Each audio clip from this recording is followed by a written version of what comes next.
So, Dr. Pacini, world-renowned professor, he was at Candler. I actually took a couple of courses from him, as many as he would teach. That's how many I would take. But he is retired from Candler now, which gives him time to investigate the history behind the lessons and carol services. We actually have taken one service, as I understand it, and split it into two. So we have Advent lessons and carols and Christmas lessons and carols. But Dr. Pacini is going to go back and tell us where all of that came from, what the various theologies and understandings of God were as people developed them, which I'm excited to hear. So I'm going to keep talking for another minute. So I'm excited to hear it because I think, first of all, I love those services. Second of all, that's always when I invite guests who aren't sure about the church.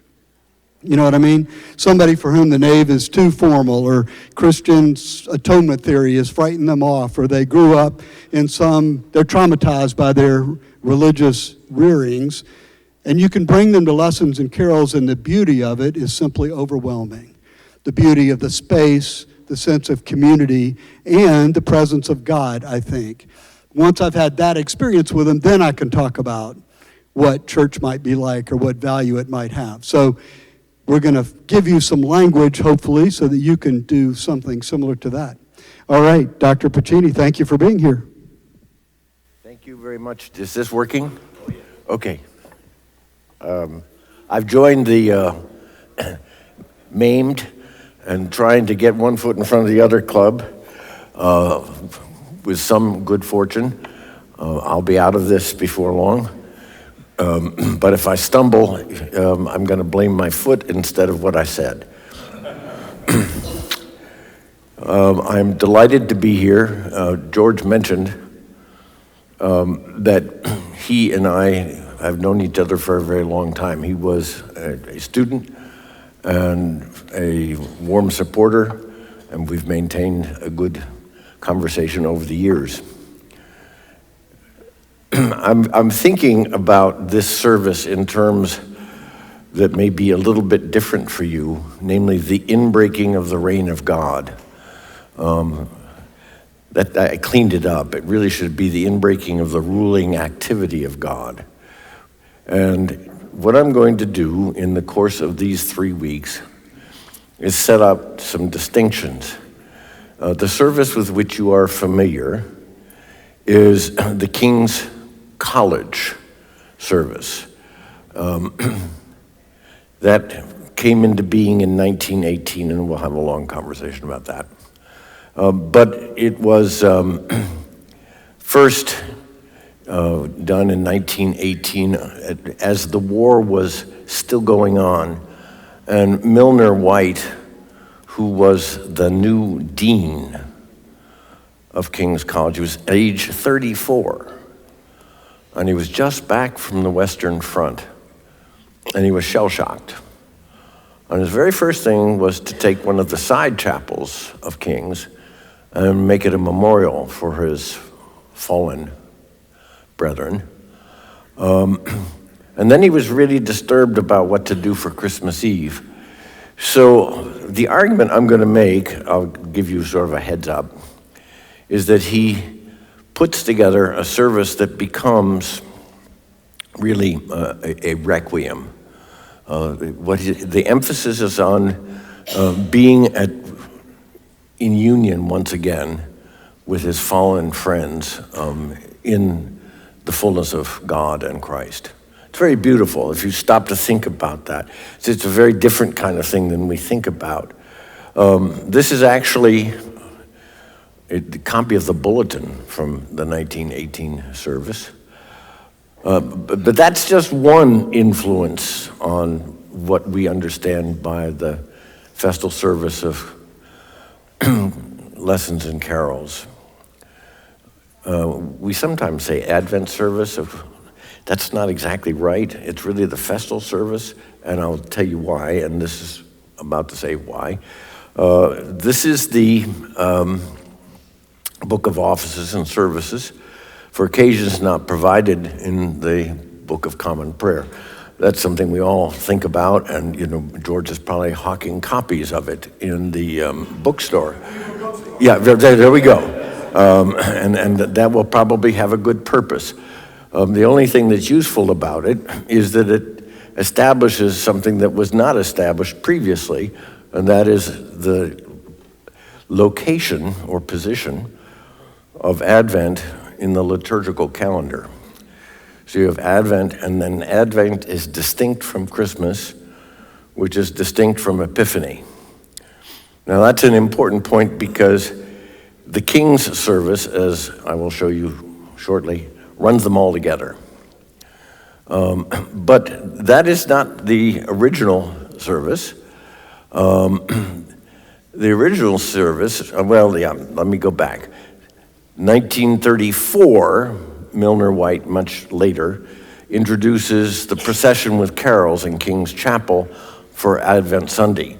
So he's the one who actually establishes the distinction between two services, although the service that he put together bears no relation to the one that we know. It was largely, no relation's too strong, very little relation. It was largely sung with just a few sentences. And I actually got into a bit of a conversation with a couple of my colleagues, one of whom, Barbara Day Miller, has been a friend for a long time, who said, "Would you please tell me where this comes from?" And I said, "Well, no, you tell me, you're the music expert." And she said, "I don't know." And so she set me on the right search, and then I found the original bulletin from 1934. And here's a picture of it. And that's the second influence. The third influence, so you've got the Anglican liturgical tradition, you've got the King's College tradition, and now here comes the surprise, the Truro Cathedral tradition. Now this is going to really be a bit of a jolt, but that's where it really began in 1880. And it was a service that was put together after this church, which is St. Mary's, was demolished, and they were going to put up a cathedral. This did not make the people happy, but here is the service. They were pretty desolate.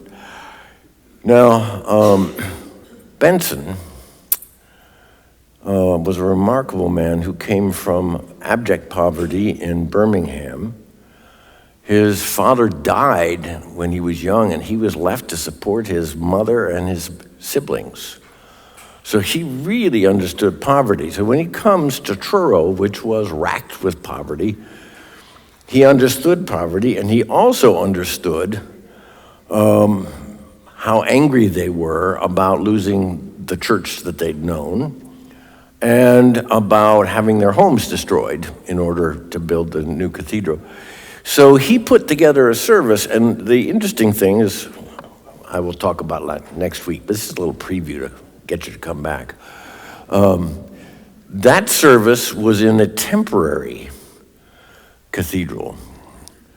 Now, the word cathedral is used very loosely. It was a wood shack. So the first service was held in a wood shack, had no heat, had only a handful of candles. 400 people came, and the way in which Benson got them there was really clever. There was a practice of singing carols that was located entirely in the taverns. So this fellow listened to his secenter. Isn't that great? That's a fancy name for somebody who tells you what the music should be. But there was a secenter, and he said, and his name was Walpole, "Why don't you bring those carols in?" And so he said, "Okay." So they actually sang tavern tunes in church. And so there were 400 people there to sing tavern tunes. And then they got hooked, and they called it Benson's service. Now that is partly the point of interest. The second point in preview is the focus is largely on the Hebrew Bible. and its emphasis falls on the syllable of enunciation. So there are no kingsies, and there are no shepherdesses, and there are no sheepsies, and camels, and myrrh, and all that, and just none of that stuff. Because he wanted to emphasize the inbreaking of the impossible possibility. It's a very beautiful service. The whole emphasis shifts, and it's more in keeping with the Advent. So if I were to draw artificial lines, I would say, the Advent service that we will hear in 3 weeks, 2 weeks hence, whatever, the first, is patterned after. It's not identical in any way. There are all kinds of wonderful additions and flourishes that belong to the cathedral and its music staff alone.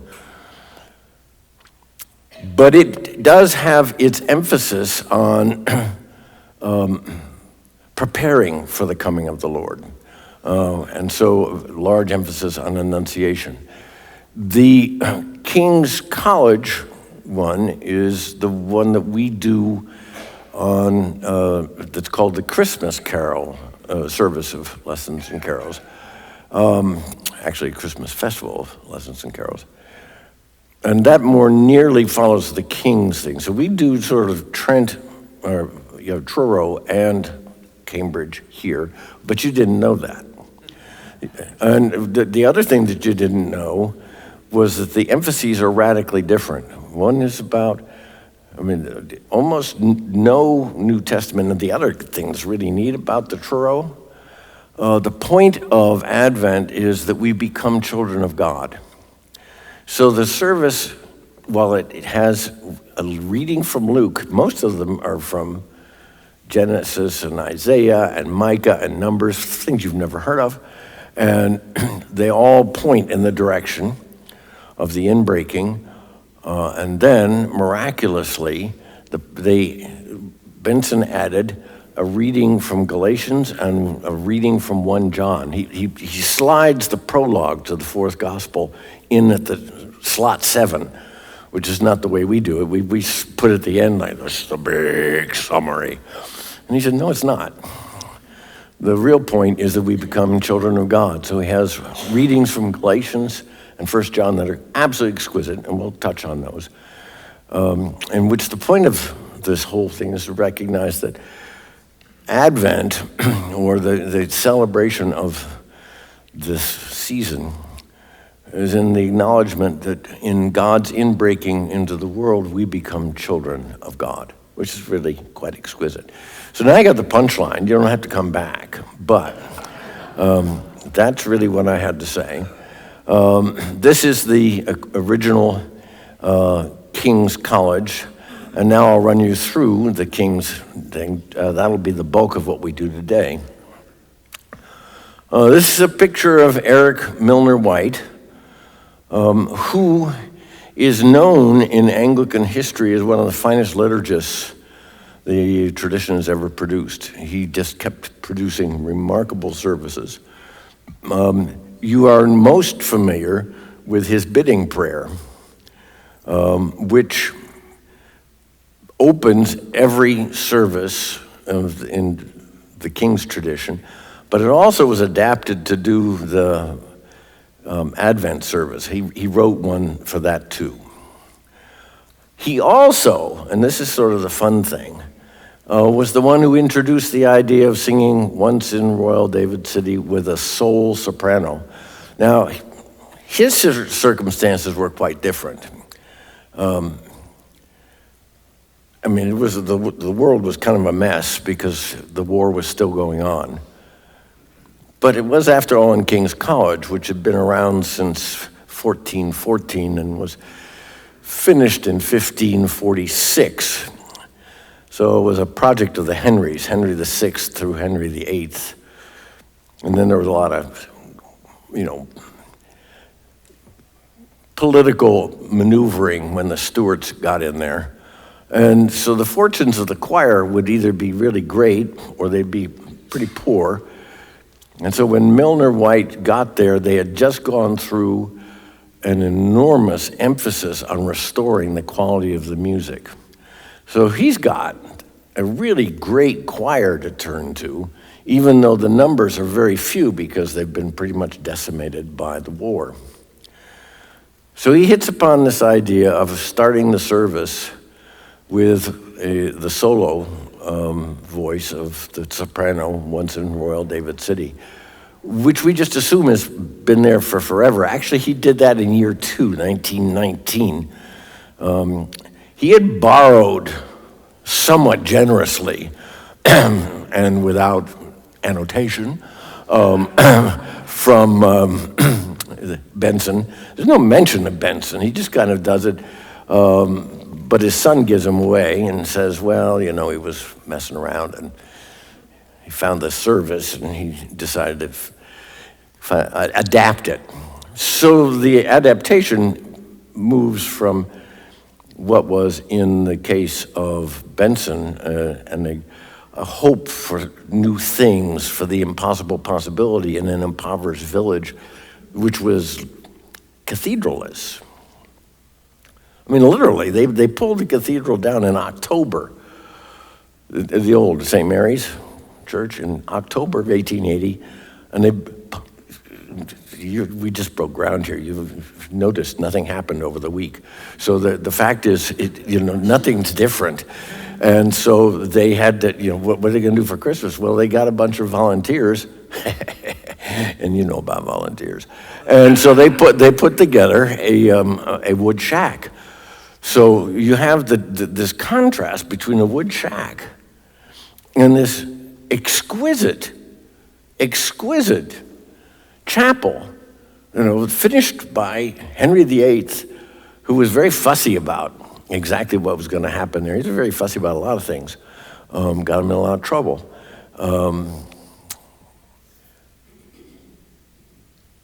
But one of the things is it has the most exquisite, it's called a fan vault. It's the most exquisite fan vault in the world. And it's one of the oldest extant Gothic cathedrals going. And it's got stained glass windows. Now, stained glass windows are of enormous interest to me because they kind of situate why the service at King's is different from the service at Truro. The stained glass windows on the top half retell the story of God's holy history. On the bottom half retells the story of England's history. Now, you'll never guess. England's history absolutely mirrors, without any flaw, divine history. So talk about a place to hold an Advent service. It's the place. We're God's people. And we just sort of mirror all the best there is to have. So even with all of that and all of the historical, the level of decimation from World War I is beyond what we've ordinarily imagined. The sense was that all of Western culture had been destroyed. And there was this just complete sense of loss and anxiety that life was essentially done. So he turns the first service, the 1818 one, into what is in essence a requiem, which is really quite beautiful. So those are my introductory remarks. Now we'll get to the bidding prayer.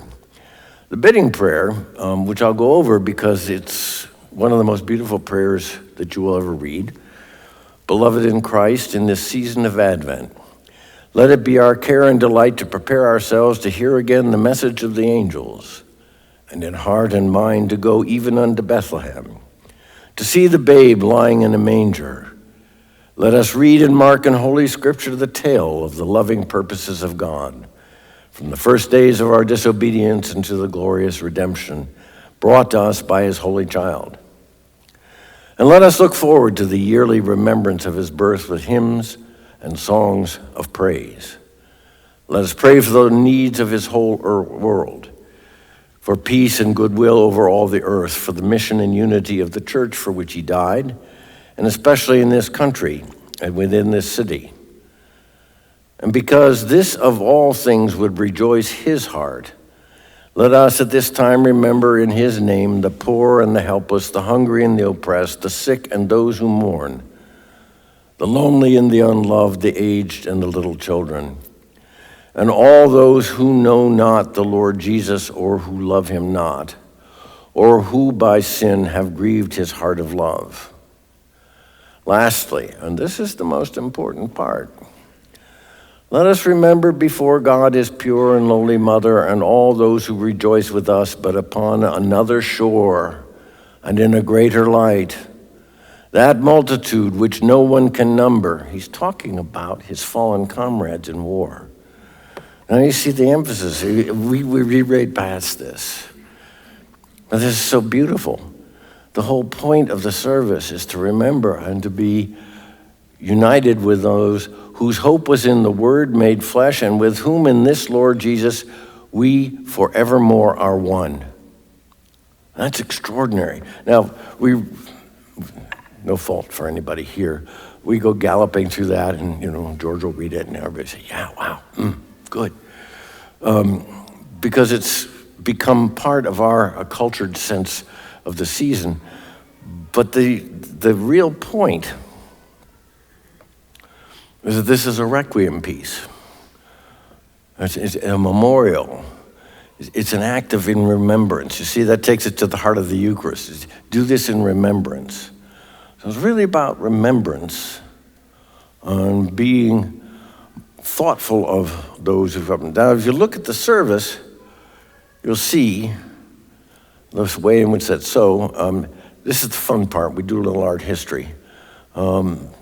Genesis 3, which is the expulsion from the garden. This is Michelangelo's Adam and Eve, the expulsion from the garden. This is another colonnade from Notre Dame, which depicts the fall. And yet another, which links the fall to God's promises to Abraham. And this is in the Jewish synagogue. It's very, very interesting. God's granting of life. So there's this tying together of themes which point in the direction of the advent of the new order. This is one of my favorite paintings of the people who've walked in darkness or see a great light. Isaiah prophet. We had a person who did a lot of paintings, and his name is Swanson, that showed up and lived with Emery and the Candler, endlessly. Everywhere you go, there's another Swanson print. So it becomes sort of a living testament to his work. But this is one of the best. Is his way of interpreting the people who've walked in darkness or see a great light. And then, of course, there's the theme in Isaiah of the peace that Christ will bring. And this is Edward Hicks' Peaceable Kingdom. And then the Annunciation. Now, in the Truro service, the Annunciation is going to get a lot more airtime. This is mentioned in passing. This is the Ghent altarpiece by Hubert and John von Eck in 1432. And here I've focused on the Annunciation piece in the Ghent altarpiece.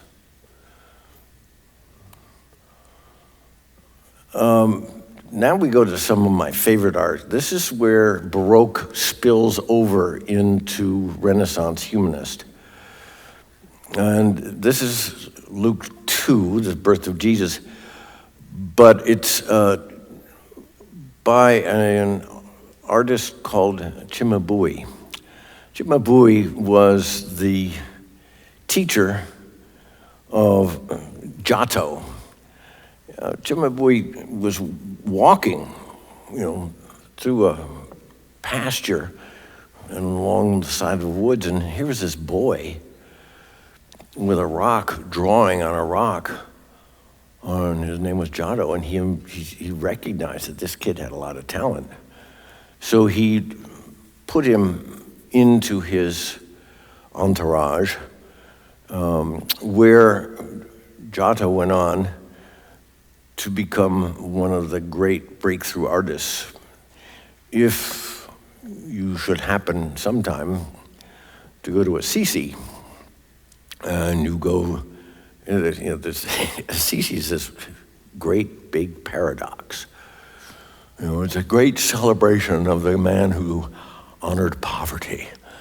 So the way the church handled that was they built, he had this little ramshackle church down in the town. They built a massive church over it to preserve the original church. But they weren't done. 3 years after he's dead, bam, he's a saint, and then they go to work and they put together a double-decker cathedral, and to honor his humility and his poverty. But it's a great teaching device, and it works.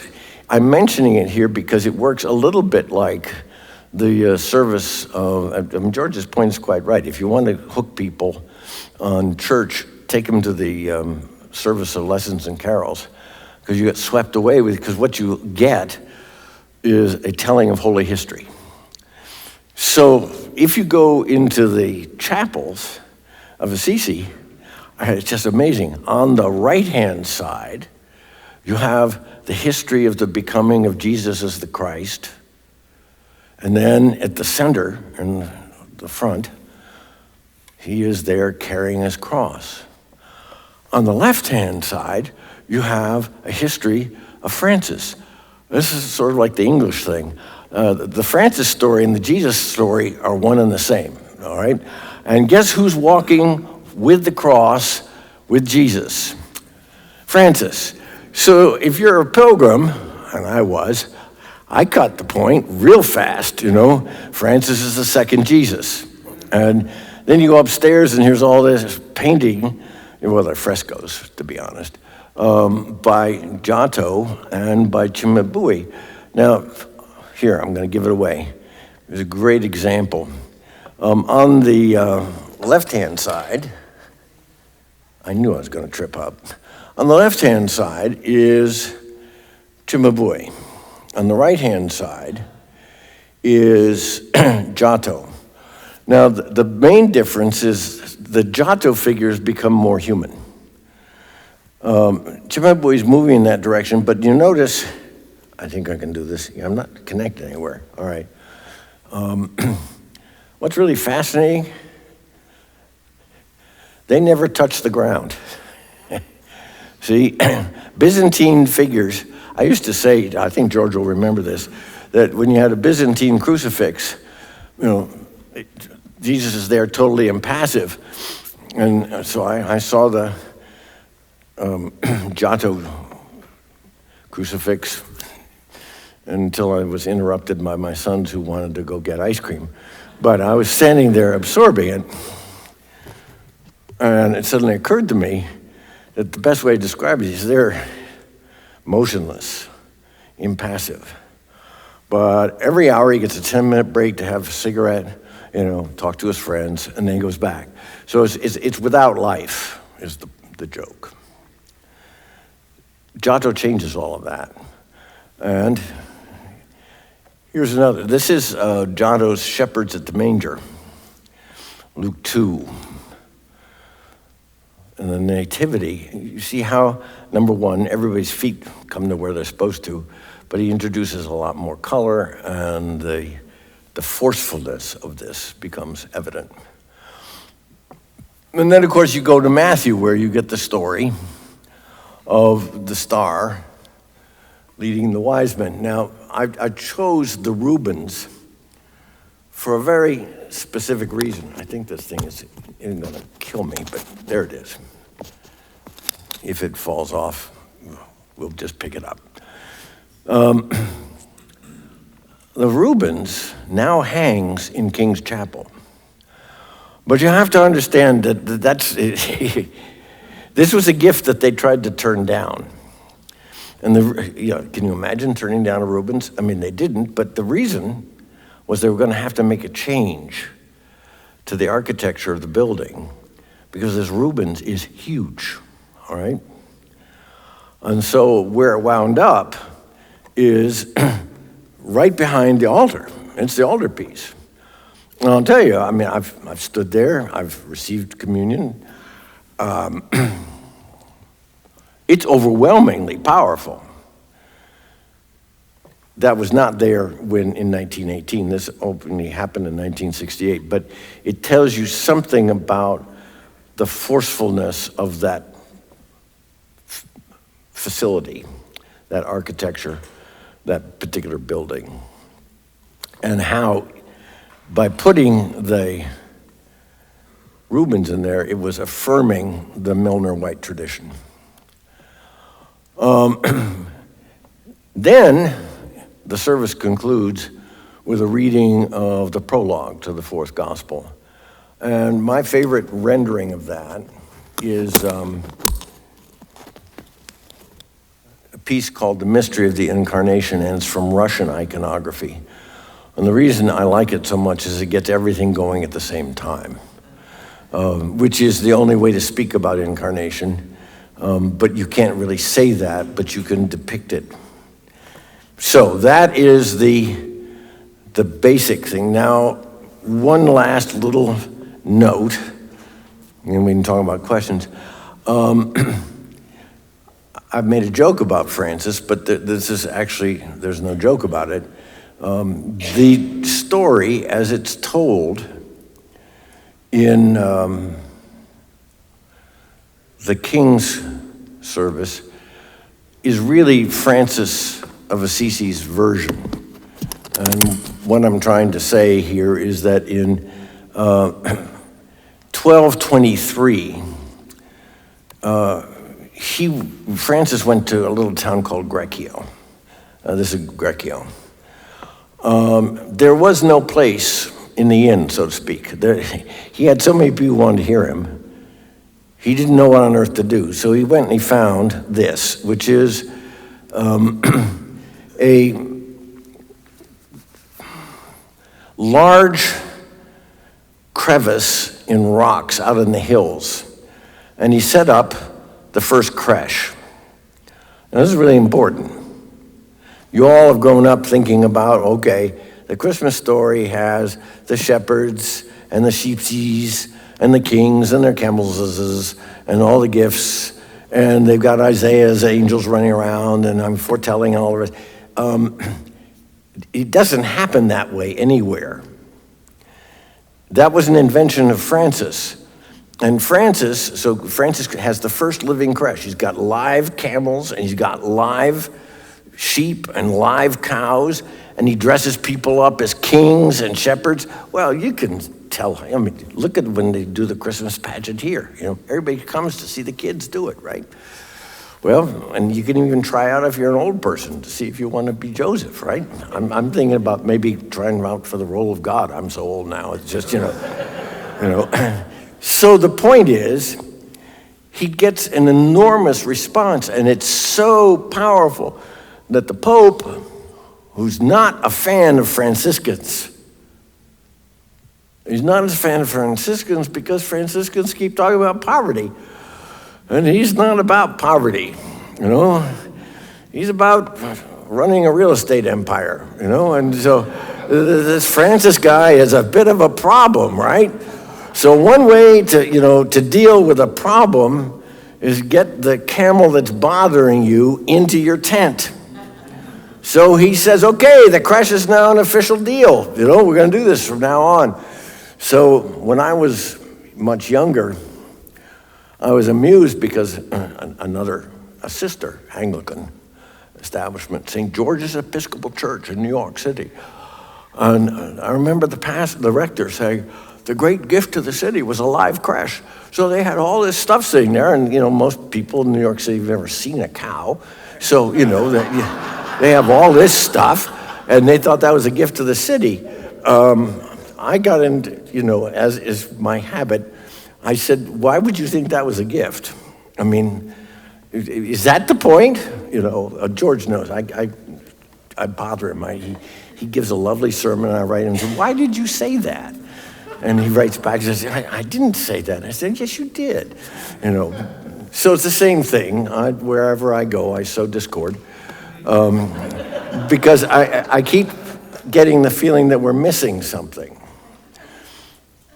And so this little series is about the stuff we've missed. And in this case, what we're looking at is the Franciscan tradition, which is carried up in the King's College tradition, which is quite different from the Annunciation tradition. Next week, I'll talk about the Annunciation or the Truro tradition. This is what the little town looks like now. And there's an entire industry of building creche-like figures. So next week, we will turn to Benson and Truro and the Annunciation emphasis. But the principal point that I wanted to say from this is that the emphasis of what we call the Christmas Festal service is actually the King's emphasis, which is actually Franciscan. And the Truro, which is the one that we more nearly follow in the Advent service, which we'll hear in a few weeks, more nearly follows the Truro, the earlier version. I just said Truro. The Franciscan is the King's, and the Annunciation is the Truro. We have both here, but the thing that gets interesting is when we ask a very hard question, what is the true significance, the true meaning of these services? I'm going to argue it gets really slippery, that it isn't just the music and it's not just the readings. It has everything to do with the sense of place and the rhythm and the spirit of the people, because when we sit this year in the place that we are in our lives and in our history, we will hear this service differently than other years, just as the people who heard the introduction to these services heard them through the lens of their own time. And so, it's one of my ways of poking fun at our dean and my good friend Sam, who never tires of reminding us that the gospel, being a Christian, has an identity that's not partisan. And I said, yes, you're right, it's not partisan, but guess where it unfolds? Right in the middle of a world that's torn apart. So the question is, how is the world torn, and what does that mean for how we hear the good news that's announced in the Advent services, the festal services of carols and lessons? All right, that's probably enough to drown almost anybody who didn't have a good cup of coffee. So are there questions, or do you just want to run out the door? Yeah.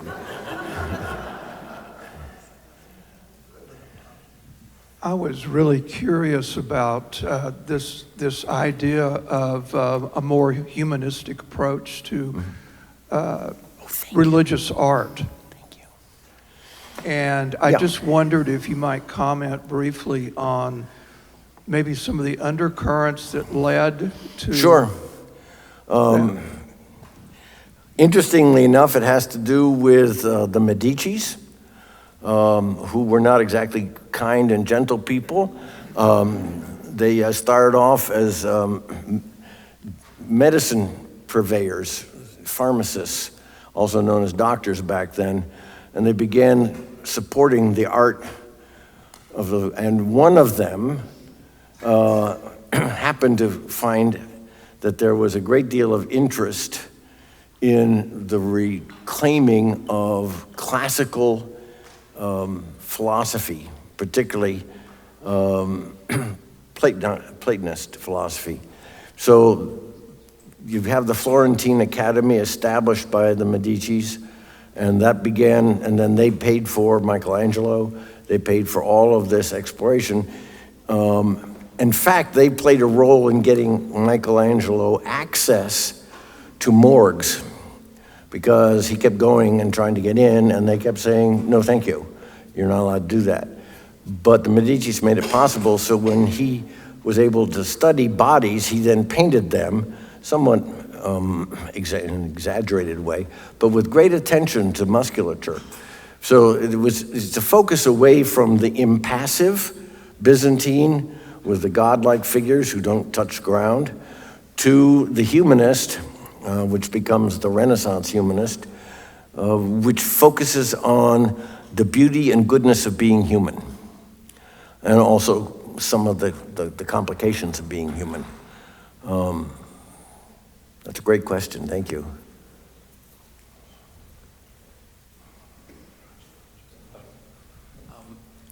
I wonder if there's any scholarly literature or anything about the three wise men, because at least in my experience that they're mysterious. And, yes, they are. And it says they brought their gifts, I guess, and then they went another way. Yeah. Because they knew that, so Herod or whoever was after them. Right. Has anyone ever posited that might be the Father, Son, and Holy Ghost? Oh, I think there are probably those who've come up with that, but I think it's more a matter of, in contemporary scholarship, a matter of saying that nobody knows anything about the birth of Jesus, period. So the stories we have are referred to as infancy narratives. I told you, I'm a real party spoiler. I'm the Grinch. Here I come. Okay. So the Jesus in Luke has no relationship whatsoever to the Jesus in Matthew. They come and have totally, their families are different. They've got different traditions. So the point is, the lineages and the settings of the infancy narratives are there to make a point theologically. So Matthew's worried about the whole issue of, the line of David. And so he would have, a story about people, potentates from elsewhere coming. But their job is simply to acknowledge and then disappear. They don't have a role thereafter. You can put in the thing about Herod, but it's not really a problem. They're just going to go. When my son was very little, and we were in another Episcopal church, they were doing, the Christmas pageant, and he was one of the wise men. And he said to the then priest, who will go nameless, "That's the most ridiculous story I've ever heard. Nobody in their right mind would go through a desert carrying that kind of treasure. And by the way, the distances are too great for them to have arrived there." He was demoted to a sheep.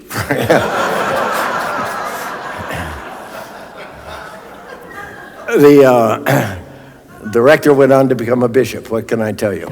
So the problem is dealing with the stories. And my point is, I almost got George hooked into the thing on infancy narratives. There are 4 infancy narratives. I'm going to slide it in anyway, and George didn't ask me for it. You know about the Luke and the Matthew. And it's not too hard to figure out that the prologue is really an infancy narrative. But the most compelling is the first line of Mark. Here begins the gospel of Jesus Christ, period. And then you have the invention of what gospel really is. Gospel is a form of literature. It's a brand new form of literature. It's an invention. And everybody copies Mark. But the thing about the invention is that it leaves you breathless. It and suddenly, and all of a sudden, and it doesn't operate the way it's supposed to. It doesn't function, oh heavens. It doesn't function chronologically. He puts all the stories of one kind together and then all the stories of another kind together, because he's not interested in telling a chronology. He's interested in the thing that he keeps saying again and again. What is happening surpasses our ability to speak. We cannot put into words what is happening here. So the gospel becomes an impossible expression of language to talk about the impossible possibility that's unfolding. Now, the point that I'm making, and I'm going to stop. I got 2 minutes, George. He's been after me for 40 years, I'll tell you. Okay, so the impossible possibility is precisely what the Advent service is about. It's acknowledging the impossible possibility. And now I've made the impossible come true. I finished before 11. Thank you.